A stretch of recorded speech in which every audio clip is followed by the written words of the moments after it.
Hello, and welcome to Toonkind FPS. My name is Inky, and today I'm playing with my good friend. Hello, my name is Wiz. We're having a good time here. It's all good things happening today, right, Inky?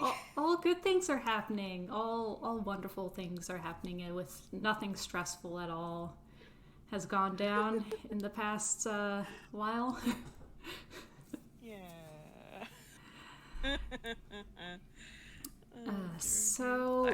Yeah.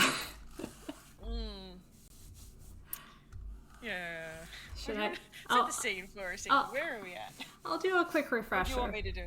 Oh, I'll do it. I'll do a quick refresher. So, there has been an incident that's taken place. I guess it would be a week ago in game. It's been a month since we played it, but like in game in universe, it's been about a week. Where M1A, the UFO, has been through some pretty intense stuff, and it resulted in them straight up having their ship blown up. And they are now currently a semi-amorphous looking critter, a glowy critter, and they are, they're basically a sentient fireball right now. This isn't. They don't. Cutest sentient fireball. They are a very cute sentient fireball, but but that's the end result of what's happened to them. As for what exactly went down, they got basically hijacked and mind controlled by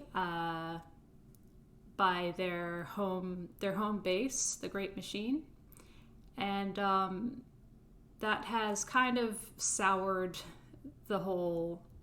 It soured the whole mood with them and their friend Cody.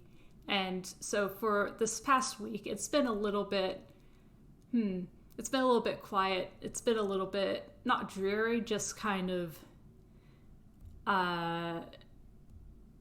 everyone's a bit low energy after that incident. And M1A does not have a body. They don't have their cute little UFO body right now. In fact, they are, well, you'll see in a bit. But yeah, in the meantime, they've just kind of been back at Wudlig's place in Waddleton. And Chifley, I have to ask, how have you been? Chif's had a time. Oh,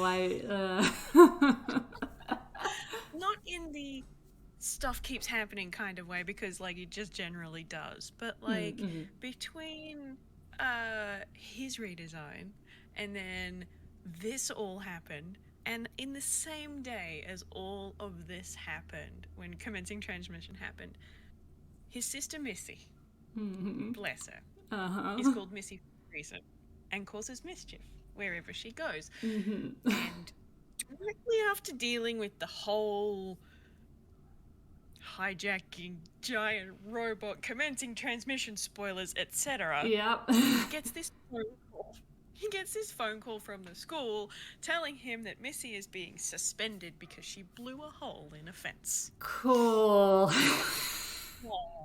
If you want to know more details about that, go and watch the Ball Out of Bounds FPS between me and Kai. It was a hoot. Oh, but, boy. Needless to say, Chifley was not particularly impressed, because the whole commencing transmission thing was very stressful and very emotional, and then he had to go and deal with that. And he's like, can I just not be a responsible adult for 5 Can I just have a break? Can I just, like... If anyone needs me, I'll be in the fridge. Well, he does take breaks in the big walk-in freezer at work. But yes, so he's had to deal with Missy.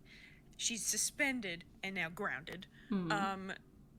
He's had to try and coordinate with Dorian, who is looking after Missy on which given day, so Chifley can still go to work because he's actually feeling the healthiest he has in a while. Oh, so good. He can actually go to work. Yeah. And he's like, I'm not an invalid anymore. This is great. Aww. I'm going to work. Dorian's problem today. So he's sort of been taking turns with Dorian. He's had to take more time off work to keep an eye on Missy while she's been suspended. But finally, today's the weekend. Dorian is looking after Missy, and he's like, right, I think there's things I got to get off my chest. Yeah. I'm going on a road trip. It's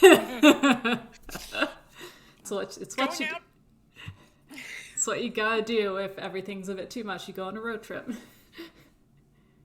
Yes. And, like, he hasn't heard anything from M1A or Cody since all of that happened. Probably not, no. Yeah, so it's like, I'm gonna go and check on him. That sounds like a great way to get out of my house. Good. Like,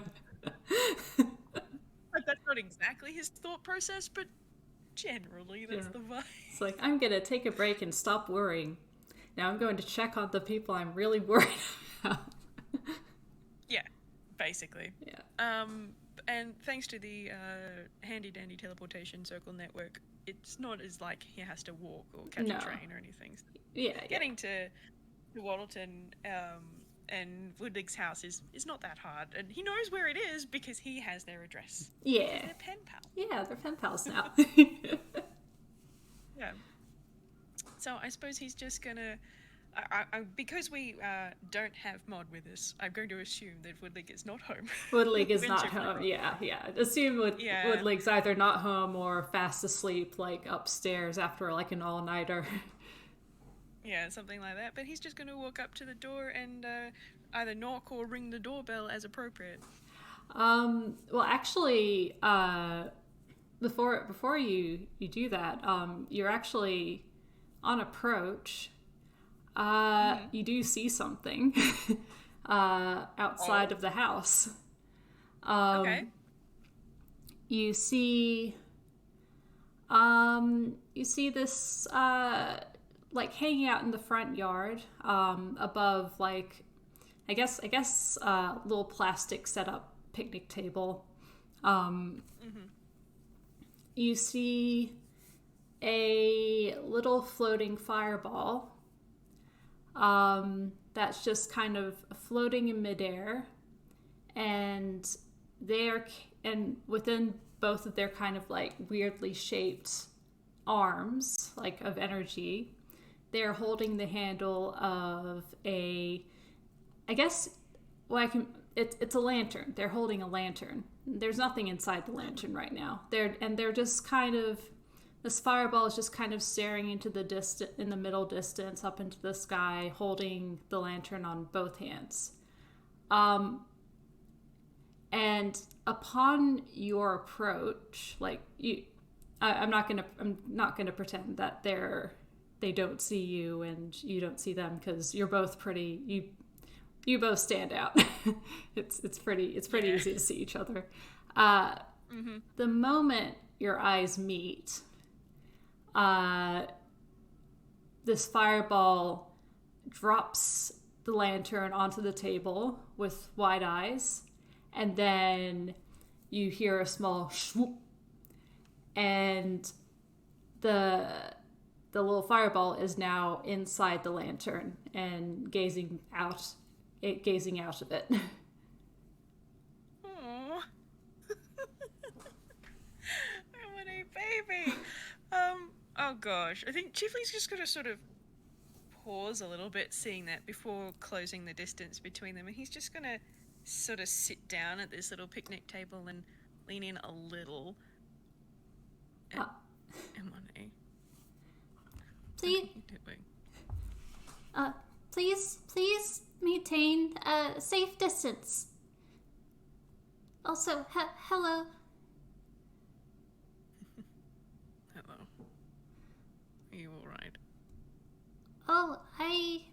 and they're kind of they they kind of like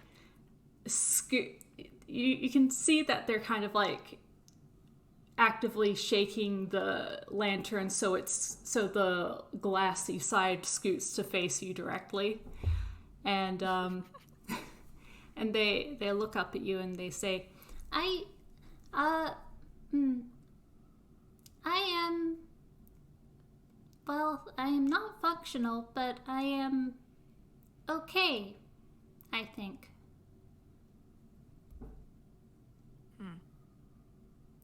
What do you mean by not functional? and M1A kind of, they sag a little bit and they kind of stick one fiery hand up out the top of their lantern, and they grip the handle, and they try and lift themselves up, I guess, but they can't really do it. They go, I cannot bring my shell with me very efficiently. and then they drop the handle, and it goes down with a little clatter, like a harumph. I see. I don't think lanterns are really designed to do what your old shell, and he looks a little confused, used to be able to do. And M1A nods like, yes, my old shell.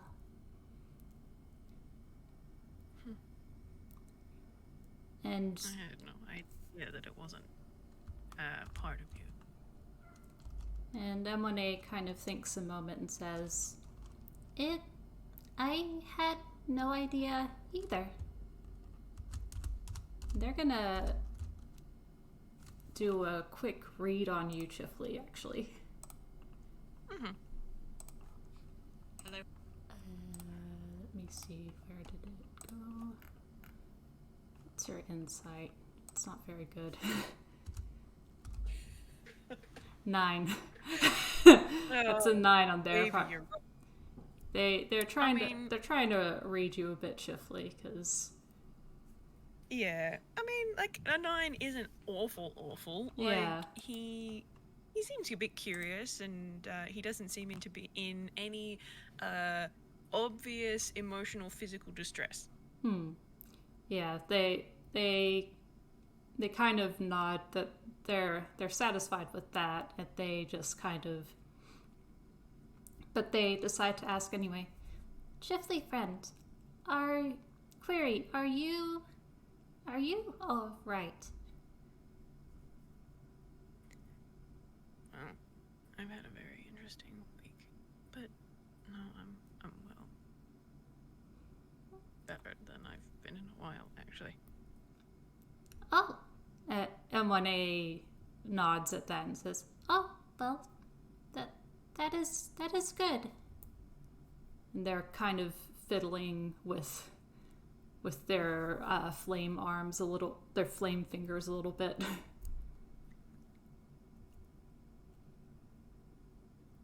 It's kind of funny, actually. I had been wondering why you and Cody refer to each other as sparks. This makes a lot of sense. And he just sort of motions to M1A in general.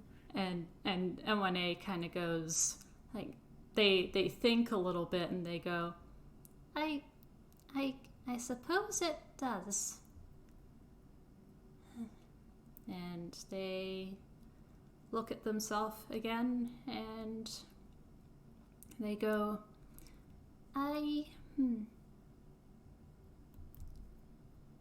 Mere sparks are we. We were told this a lot, but I did not quite understand what it meant. Told. By the Great Machine, you mean? Or by and someone else? M1A nods and says, Yes, by the Great Machine.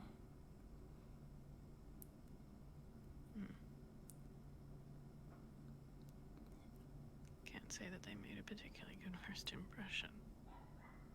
and M1A actually, you're surprised to see them kind of, they look a little bit amused, like they kind of give a weak laugh.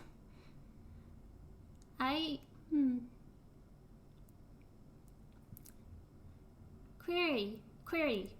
Did you know that you mentioned that you were born here in Inkwell? Or you're just That's right. or you're just born? And I was, well, I thought I was built. I was manufactured in the Great Machine.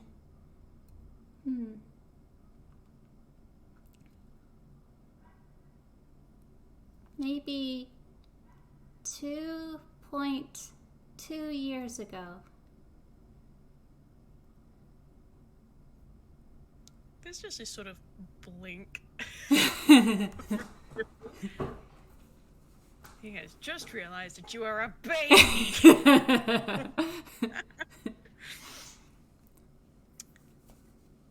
And I have spent... Maybe that shape, that UFO shape that you were, perhaps that was, but... I wonder. The Great Machine was where I learned so much, and where I was built and raised and taught so many things. And, well,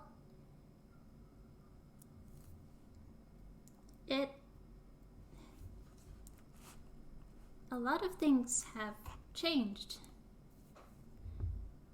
And now I am quite sure that the Great Machine probably is not very... They make a weird face at this and they say, The Great Machine does not have our best interests at their core. I would agree. From the way they were talking, when they were talking through you, it sounded like they only considered all of you as part of it. And if they had made you, given you personalities and free will of your own, seems like a interesting choice. But I don't think it cares for you. And M1A, roll insight. Sure. Get my black Chifley dice out. See what you can do. Okay. Oh man. Oh no, what happened? Lame. That is a nat one. Oh.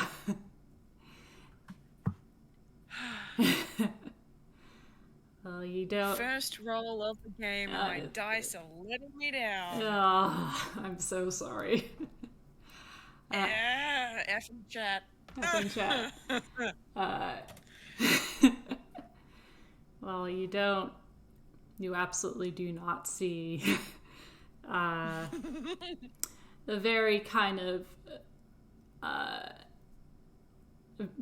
of mixed look of emotion on their face. They look very plain faced, as if like, yes, that's true, but like there's a lot.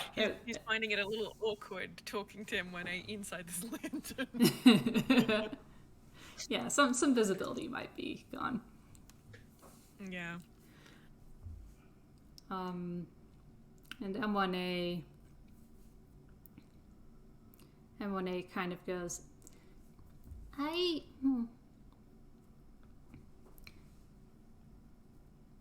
Well, we Sparks were... Well, we were told we would be safe with the Great Machine. Because the Great Machine is the most powerful being. And it could protect us from other powerful beings, like stars. Oh, that's all well and good. But power doesn't make something or someone good. And M1A kind of nods and says, Inkwell and Toonkind are evidence of this.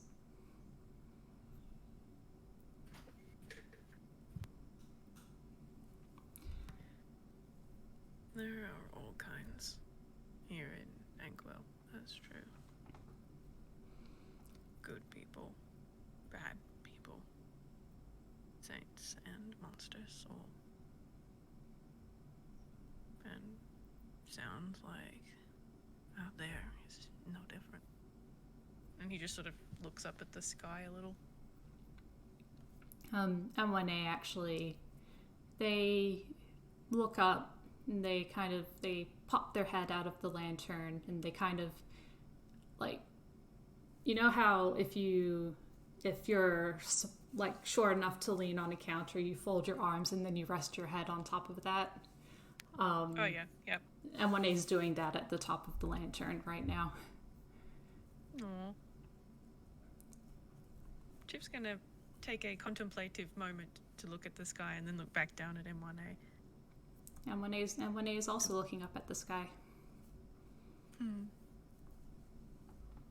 Is it comfortable inside that lantern? You don't have to be in there if you don't want to.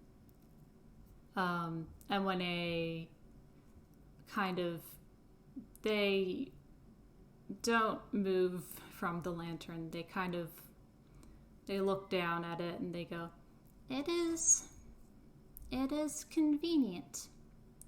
I do not want places to catch fire. Observation. This is a recent development.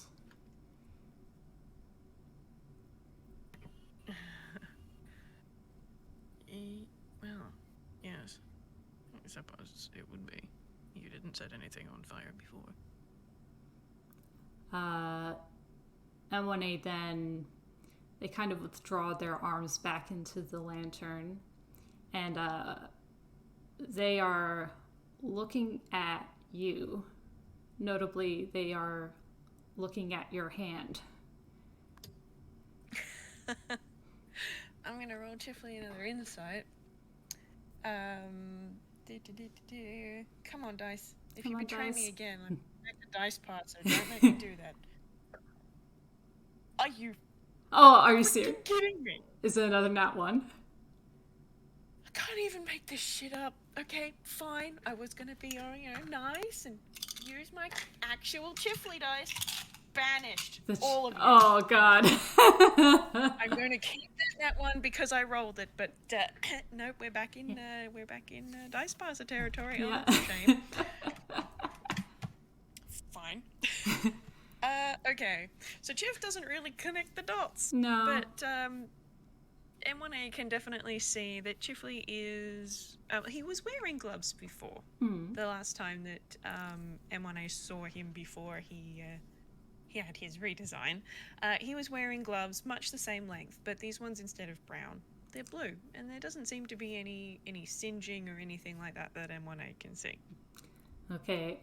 M1A is still staring cautiously at it. And they go, I might be...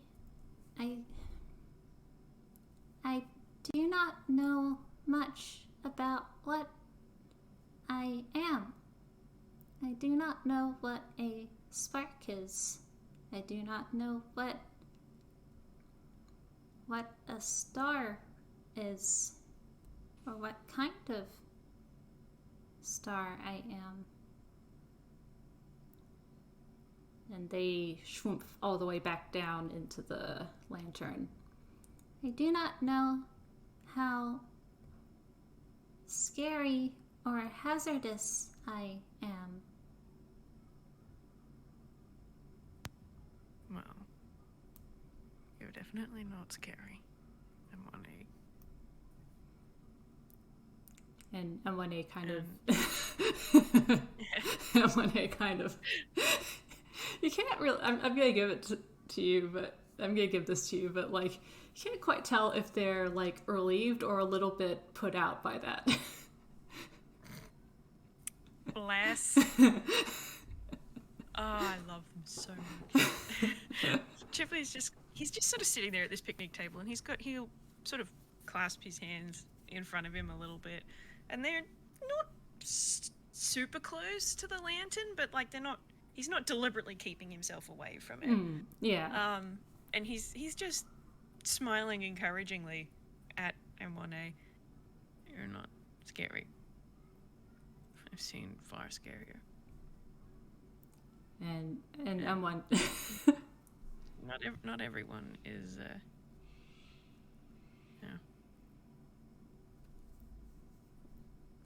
Well, there are people who are not willing to get to know you. I don't think anyone would be afraid of you right off the bat. And M1A kind of peeks out from the top of the lantern again. And they go... But even if I do not appear scary, I could still be hazardous.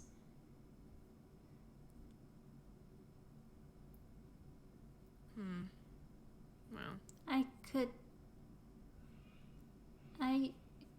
could melt people. That is apparently something I can do. let's see if Dice Parcel lets me down just like my dice. That's not an @1. I will take it. 10's average. Yeah. I think I'm gonna give that to Chif. Yeah. Chif might be like thinking about it for a little while, but then... Yeah. Well, most people don't melt. Ah. Right. Is that what you're worried about? And yeah, M1A kind of ducks back down into the lantern again. Here, see? I cannot melt you like this. You're not going to melt me, M1A. I promise.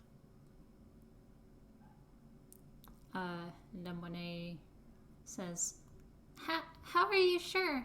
You didn't melt whenever I was in my shell before, but then I lost my shell, and now you are and now whenever I tried to touch your hand, it started burning, and That's not your fault.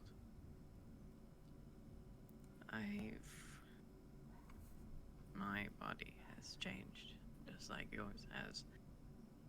And they are of opposing elements, it seems. I'm more vulnerable than I used to be. M1A kind of...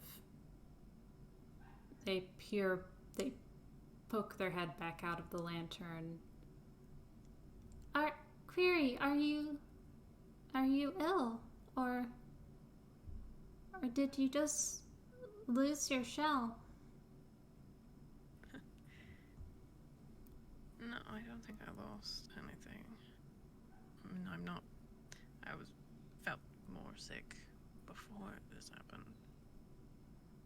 But it's not uncommon for toons to go through a redesign. Their bodies change.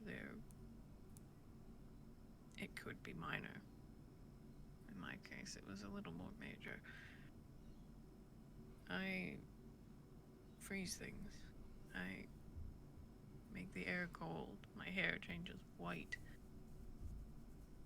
I freeze my room every night when I sleep. It's very, very inconvenient. But something changed. Something needed to change. Redesigns happen that way. What happened to me to make me like this, I'm not quite sure. But this isn't your doing. I promise you that, M1A. And M1A kind of, they look at you, Chifley. Something needed to change.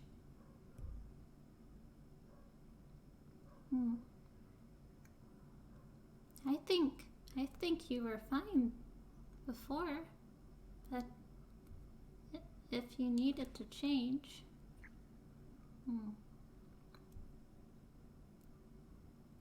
They're not always obvious. And they're not always sudden.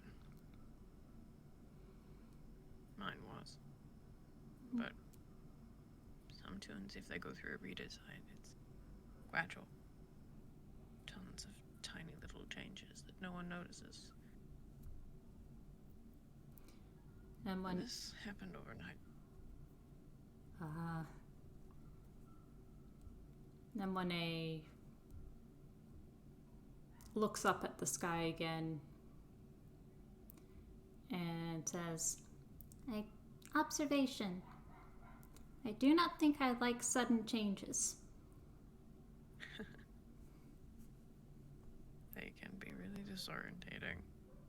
Make things hard to adapt. Yes. I'm still not sure what I'm going to do about the fact that I cover my bedroom in ice every time I sleep. M1A thinks for a bit.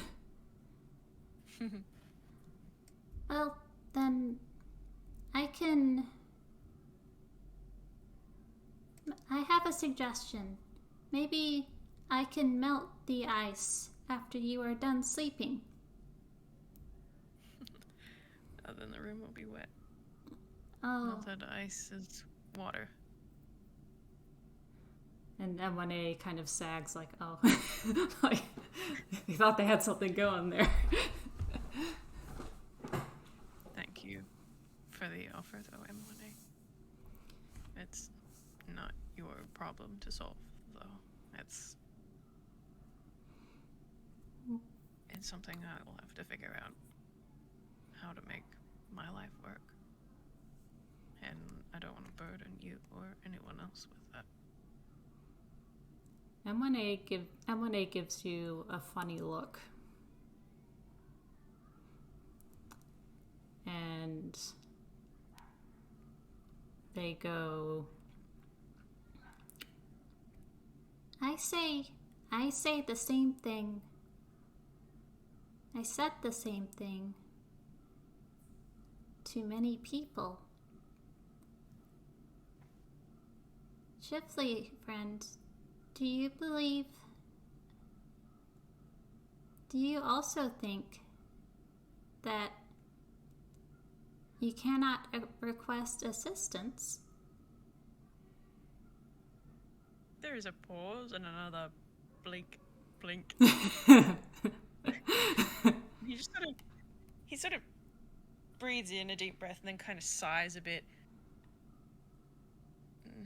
I'm not very good at asking for help when it comes to me. No, but some things I want to do on my own. Some things I will need help for, and I like to think I'm smart enough to know that. But if you live here, asking you to come to my house every morning and melt the ice in my room, that's not convenient for you. M1A kind of, they think about that a bit. They would go, It would be something to do. What about if I melt the ice on days we visit you? That would be fine. Missy's grounded again, but we'd be glad to have you over. Oh, Query, what did she do? He just sort of puts his cheek in his hand and leans his elbow on the tabletop. She blew a hole in a fence. And Monet gives a serious nod. Do you know what her reasons were? She said that she was trying to retrieve her ball from the other side of the fence. And Monet gives another nod and says, Chifley friend. Was there a better way to retrieve the ball? Because I do not see the problem with this. And she obviously didn't either. There were several different things she could have done, and that was what she chose. Part of my job as her older brother is to teach her how to find other methods. There was a gate she could have gone through. There were people she could have asked to give her ball from the other side of the fence. Blowing a hole in the fence was dangerous and reckless, and very, very much like her. And while it worked ultimately, I think, it was not the ideal choice. Monet. You can roll another insight for Monet. Sure. All right, let's give this a try. Let's see. Hey. Better? That's better. That's better.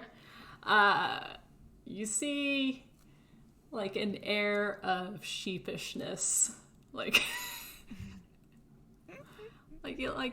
they're not quite looking at you in the eye while you explain this. You get the feeling that this explanation is not news to them, but they look a little bit a bit sheepish here.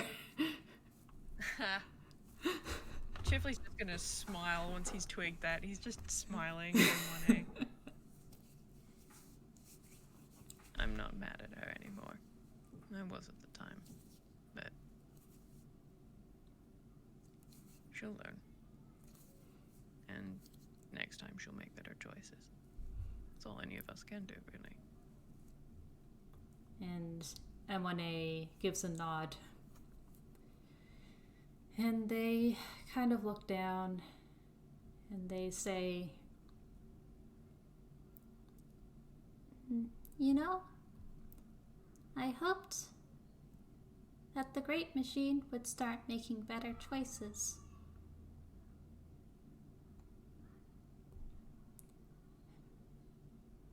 But the Great Machine clearly doesn't think anything it's doing is wrong. It doesn't think of you or the other sparks to be people in their own right. All it sees is what it knows. And M1A gives a quiet sigh and they say, I think I've understood that for a long time. But I wish it was not true.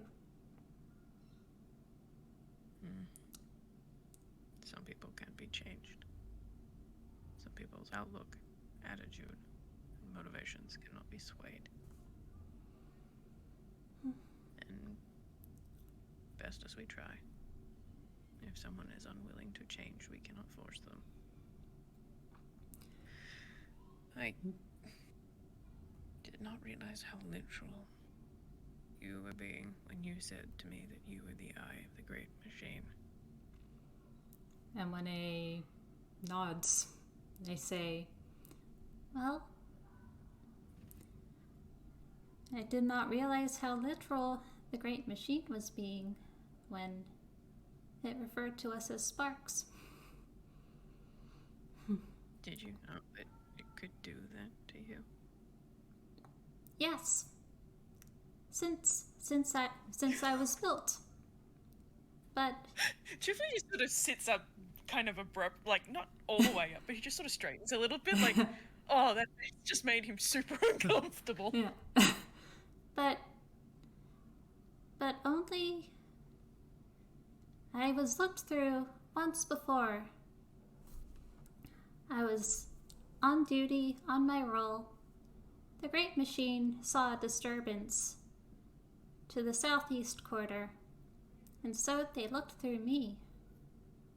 I do not remember much about what happened there, but when I came to, it was back to work.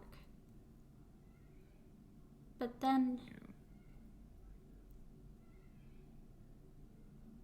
You can't see or hear anything when they were doing that to you? No. And they shake their head. No. It Roll is an insight. Oh, yeah. Let's see. 16. Nice. 16. Chifley does not like that. Oh, Chifley God. distinctly does not like that. And like M1A's getting the feeling that it's more than just a it sounds like a really shit situation. There's something else Oh, no. that means he doesn't like that. Chifley friend? Yeah. Observation. You look very upset. I can stop talking about this.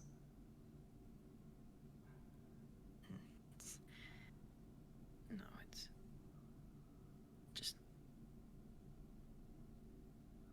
you knew that could happen, and you had your autonomy taken away from you, and you speak of it so casually. And when they blink and they say, That is what we were taught for the longest time. But I did not think the great machine could look through me this far away.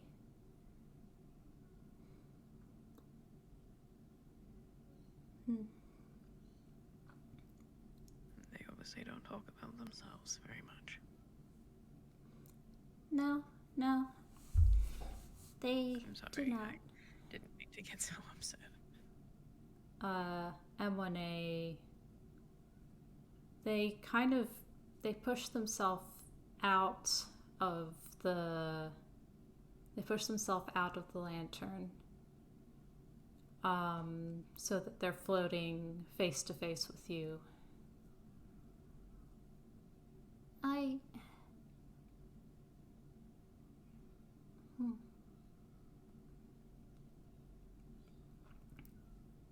You sound like Cody, friend. They have been very upset too. And maybe it is frightening to see, but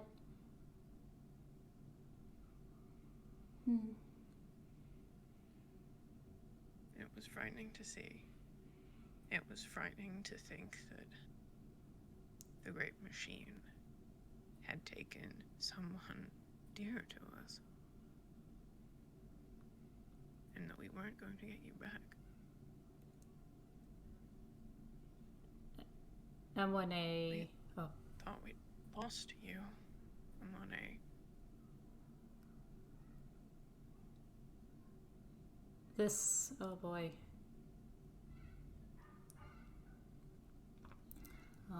M1A is, they reach for you a little bit, Chifley, and kind of withdraw. And they're like, they kind of look around a little bit. They go, oh, and they swoop back into their lantern. And they're going to try and scoot the lantern towards you across the table.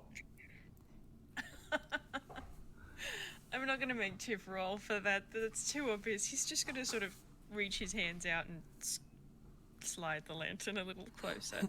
But he's also, his hair has started going white because he's upset. Oh. But he does just move the lantern closer and he draws in a breath. The engineer said that we should use fire. And you exploded. I thought that I had killed you. M1A looks up at you and they go, this explosion, the flames, I think this is how they saved Cody when they were in a terrible state. They added a spark to Cody, and Cody, well, I was not awake for it, but I was woken to a big explosion. I think engineer thought that it would help in the same way. I did not think it was going to be so frightening to others. We saw what had become of you fairly quickly after, but for a moment, it was heartbreaking to think that I had done something so horrible to a friend of mine. Chifley friend.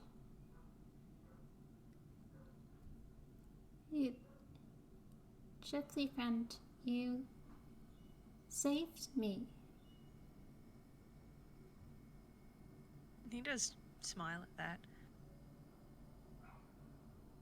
I know that now.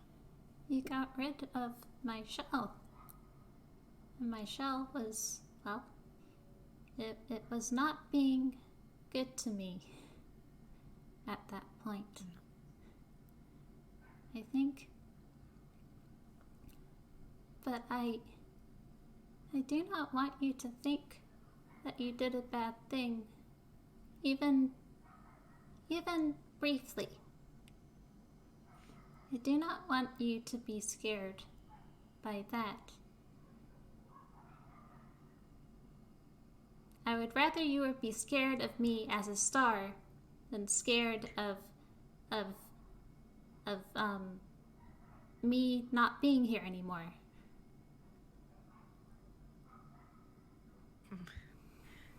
I've never found stars to be particularly frightening. And M1A sighs and they say, it is all I heard growing up. And then they quietly mutter them to themselves and say, although I have learned recently that I have not nearly come close to growing up. Well, it sounds like Missy is more than twice your age. You've got a lot of time left to learn. And relying on the Great Machine for all of your knowledge is flawed. You briefly pick up this 1,000 yard stare expression upon learning that Missy is twice their age. She's what now? They shake their head. They've already learned that a lot of people are like 20 or 30 or 40. But occasionally they'll just come across an age where they just go, oh. Like, I think Chip's just gonna ponder that, and then they have a very strange way of thinking. Stars are scary. Music is dangerous. and M1A nods and they say, Query, did you know I did not know exactly what song or music was until I met Cody Friend. Is that right? Cody Friend, I first met them because I heard a song from deep, deep down within the Great Machine. I'd never heard they were singing. They were singing very well, but I did not know what that they were doing. That is a very strange thought. I've heard music from the day I was born.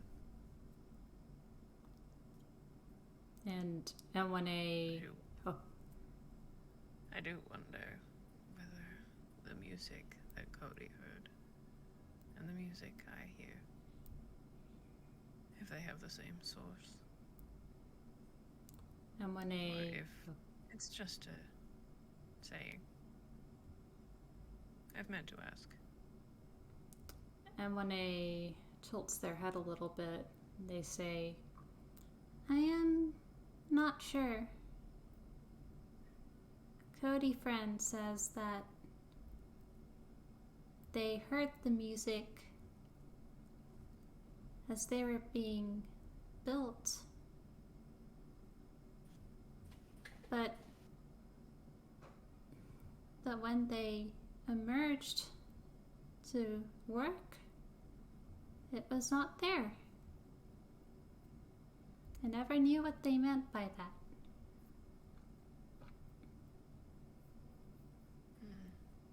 So they just, I suppose they just sang themselves. I had a guess. Their spark could hear music, but the shell put in place by the Great Machine was deafened. M1A thinks about that. That could be it. I'm not sure. It thinks music is dangerous. So it makes sense that it'd want to keep it away. M1A... And Chip's gonna... you go. I've interrupted you No, so many times. no, it's okay, I'm sorry. it's okay. M1A kind of, they think a little bit, and they tilt their head, and they seem to be focusing really hard. And then they shake their head. They go, No, I do not hear any music without my shell.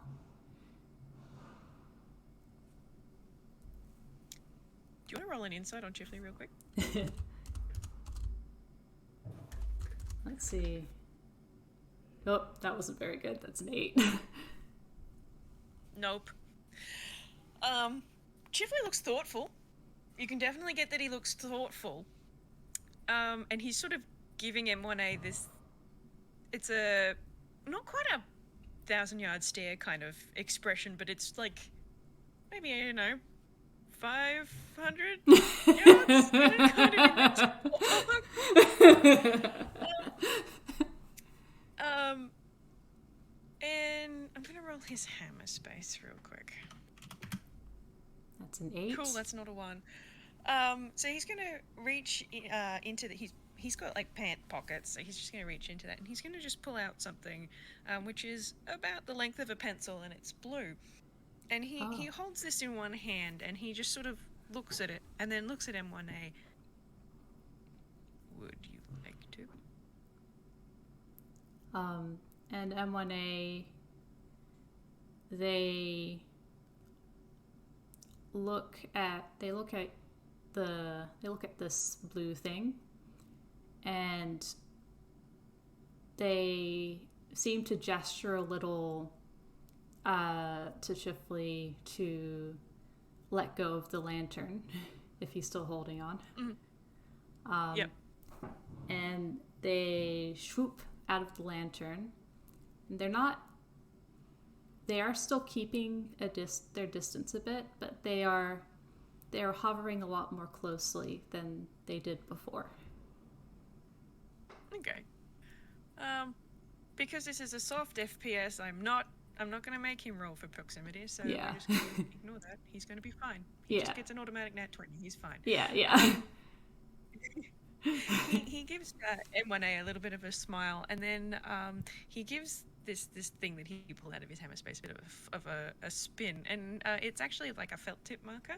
Oh my gosh. And he pulls the cap off the marker, and he starts drawing straight onto this plastic table.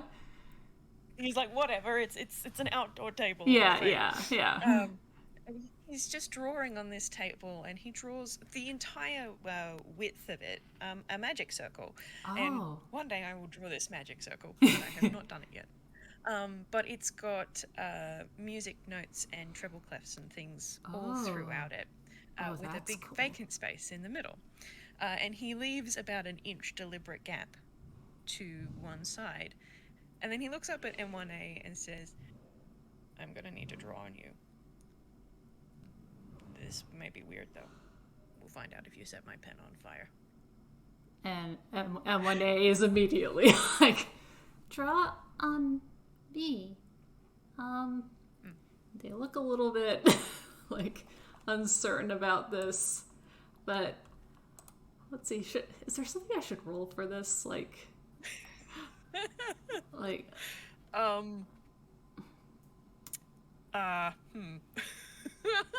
What to roll for not setting something on fire for ambient effects, or to have I it work? mean, I could con or dex. I'll try con. Yeah. I've the difference between con and dex is con is -1 and dex is +5. Okay. I'll do con. Let's see. It's a 12. That's a 12. That's not too bad. That's not bad. Yeah. I figure he probably has to do each stroke individually and draw a little bit and then back off. Yeah. Just ow hot. Draw a little bit, but it only takes 3 strokes. Yeah, I think M1A just shuts their eyes and tries to keep their flames as subdued as possible. They don't know how it works. They don't know how it works, but they're trying. Oh bless. So it only takes 3 goes, and Chifley has drawn on the back of one of their hands a quaver. Oh. So the note with the little flag. Yeah. And then when he's done that, he's just gonna let M1A sort of float there with their eyes shut for a second, and then chuckle. You can open your eyes now. That actually did work. M1A opens one eye, then the other, and then they look at the little quaver on the back of their hand. Oh? Query, what is this? It makes the magic work. Up inside the circle. M1A kind of cautiously approaches the circle and then goes on in. Okay. Once M1A is floating inside this circle, Chifley sort of flicks his pen around again, and he completes the circle. And I'm going to roll him another hammer space just in case. Yep, cool. And he pulls out another a blue thing, but this is Chifley's wand, so it's 30 centimeters long. And he holds it in hand, and he sort of swings it from side to side, keeping time a little bit, and then he taps this magic circle. And M1A can see the markings that Chifley has made, both on the table and on their hand, start to glow a very pleasant blue.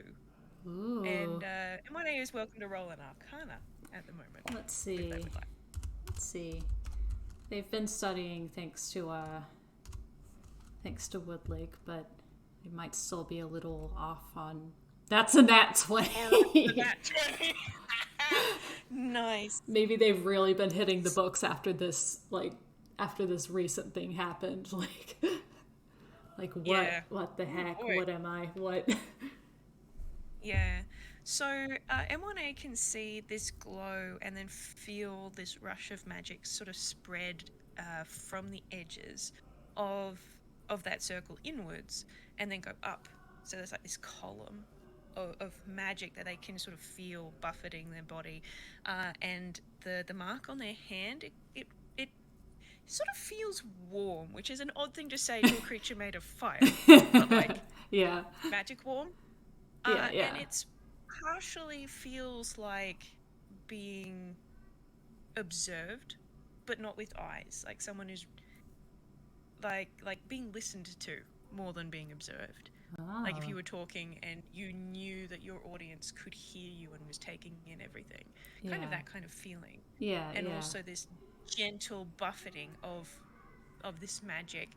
And then as they're analysing this magic and they can see it happening, they can start to hear something kind of in the back of their head, but also kind of in what the ear equivalent they have. And it's music. They're looking around like their eyes sparkle for a bit, but then they just start looking around because they're trying to find the source of this, but they can't see a visible source. But they look down at the magic circle, and the music's not coming directly from this magic circle, is it? It's kind of everywhere, isn't it? Yeah. And they think to themselves, like, Chifley teacher? Yes, I'm wondering. Who is singing this music? Who is making this music? It is everywhere. It is everywhere. The music you can hear is you. Your music. It's what I hear all the time when you're around. M1A, their eyes are kind of wide, and they look down at themselves, and This is what I sound like to you? Your theme. It gets faster. You're excited. Slower when you're upset. Your moods come out through your theme.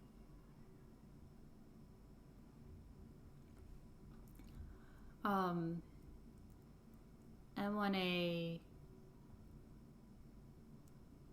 kind of, they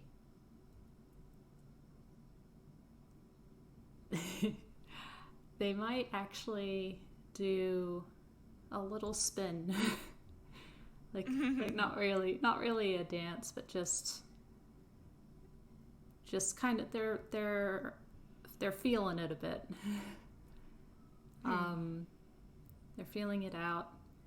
their flames kind of spike and zigzag a little bit as if it's like a sound wave. And then they look back down at the circle.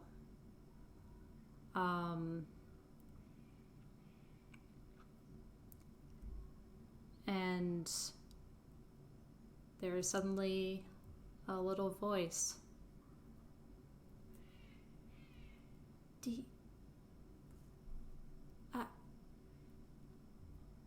M1A friend. M1A friend, are you alright? What is this? Chifley's going to sit up straight, look towards the source of the voice. Yep. You see quite a tired-looking Cody. They look like they have just woken up.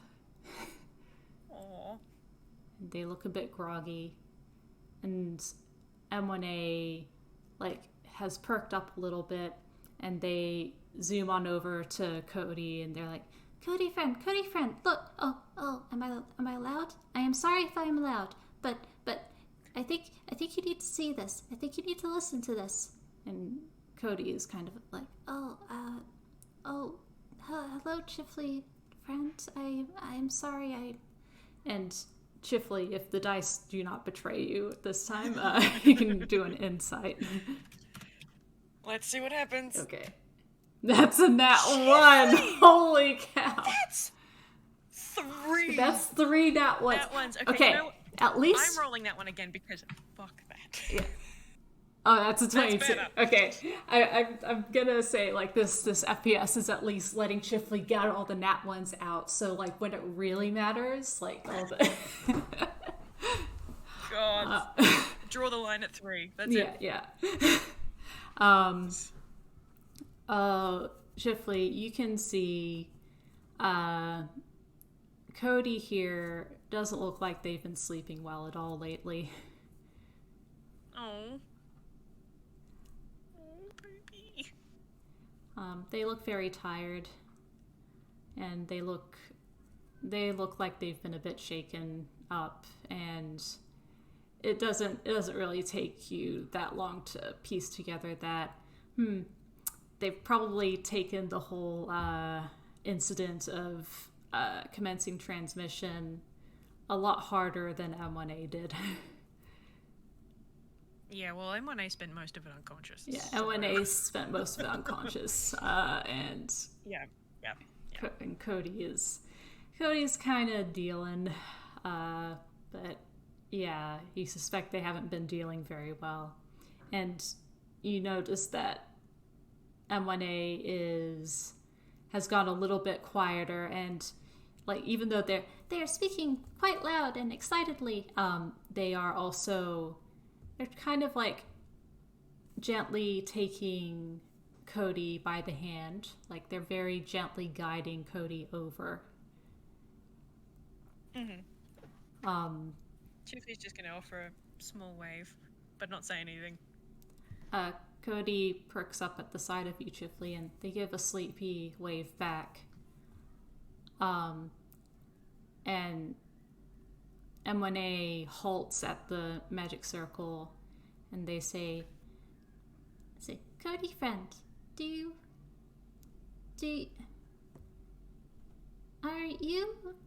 are you in the mood to hear some music? And Cody they perk up a little bit, and they say, oh, I will not be able to sing very well today. I am sorry. And M1A's like, No. You do not have to make the music right now. You can listen to it. And they look over to you, Chifley, and they say, Is it alright if they have one of these? And they point at they point at the marking that was drawn on the back of their hand. Is this how it works? Well, yes. I've never done that mark on more than one person at a time before. But if they enter the circle as it is, they'll hear you. And M1A kind of nods, and they gently take Cody by the hands and bring them into the circle. All right. No. All right. This is what I sound like. Do I sound like this to you? And Cody, like, you kind of see them transition from this droopy sad fried egg to like someone. It's like Cody's blinking awake, and they tilt their head and they say, Oh. No, I have never heard this before. But it sounds exactly like you. Is this you? This is you. and Cody is gonna hum along to the little tune that they hear in the circle. No. Chifley just sort of sitting there feeling very pleased with himself. And M1A is they're still being very careful around Cody, but you can see they're glowing a little bit brighter, like they're beaming a little bit. And then they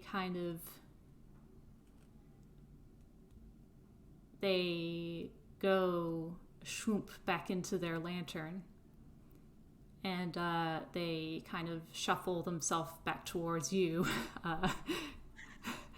And they're going to try and attempt to like go right up towards your chest. They're seeking out something they couldn't get last time. Aww. I'm gonna roll Chifley in. Right. Hey, that's a Yeah, there 21. we go. Chif's gonna smile and he's gonna scooch that lantern nice and close, and he's just gonna put a hand on the top and then the other hand on the glass, or like on opposite his chest, and just sort of lean his cheek on it and give it a little bit of a squeeze. Yeah. M1A, you notice M1A take a quick breath, like kind of as if to calm themselves, but they snuggle their, I guess, they snuggle their face against the glass in your direction. No. They go, I think that is the happiest I've seen. I think that is the happiest I've seen them in a few days. I'm glad that I was able to cheer you up then. I was worried. Everything happened so fast, and I didn't really get a chance to check on you. Either of you. And M1A turns to look at Cody, who's I'm guessing because M1A's left the circle, they can't hear the music anymore. Oh, no. Oh, it's still They going? still can. Okay, awesome. Mm-hmm. Cody is kind of still humming and singing along to M1A's theme. And they're a little, they still seem a little spacey, they still seem sleepy and tired, but they're just, you can see that they seem more relaxed than they used to be. They were just tired before, but now they're relaxed and they're kind of getting themselves lost in the song. No. And M1A says, M1A says, Thank you for checking on us. I am sorry I made you worry. Don't worry, because I care.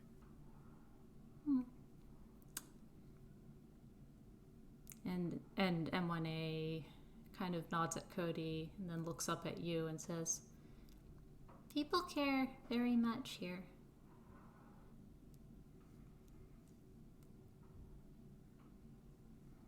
I think you've said that to me before. M1A gives a little smile with their eyes. I would like to do the same. You already do. As far as I'm concerned, M1A, both you and Cody are far greater than that great machine could ever hope to be. You know, care. And be careful. And he's giving the top of the lantern a little pat. Pat, pat. M1A is... They don't really meet your eyes at that, but you can tell that they're like more... They're a little bit surprised and a little bit bashful at that. but the lantern is glowing brightly. And they are going to settle there, and you guys are going to watch Cody sing and dance, twirl in the air on the plastic picnic table with M1A's theme. And I think that's a pretty good place to end it, if you ask me. Yeah, I think that's really sweet. Yeah. No. Oh. Chifley's been wanting to show them that for such a long time. He's just never had the opportunity. Oh. Yeah, no, as soon as I realized what it was, I was like, okay, I have to bring Cody in on this.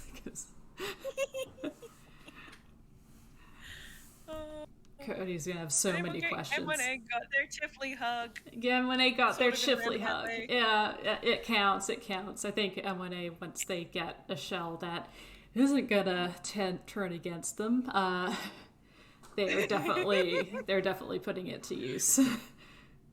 Oh yes, excellent. Oh dear, that was really sweet. Yeah. Thank you for doing this with me. No, thank you so much. I think we both needed it after the absolute angst fest that was commencing transmission. I think both our characters needed it. Yeah, absolutely. Yeah. It feels a little bit better knowing that he knows that his friend is okay. Yeah, These are the important things. Yeah. Right. His friend is fine, and M1A is like, "What? Everything's fine. What?" And like, "Oh, I've worried people very much. Okay." M1A is going to make an effort to make sure that they don't worry people too much. Oh boy. Alright. I might go ahead and stop my recording. Thank you again for playing with me. Thank you so much. Thank you for listening, everybody. And thank you, audiences of the present and the future. Yeah, this was good fun. Please take care. Bye. Bye.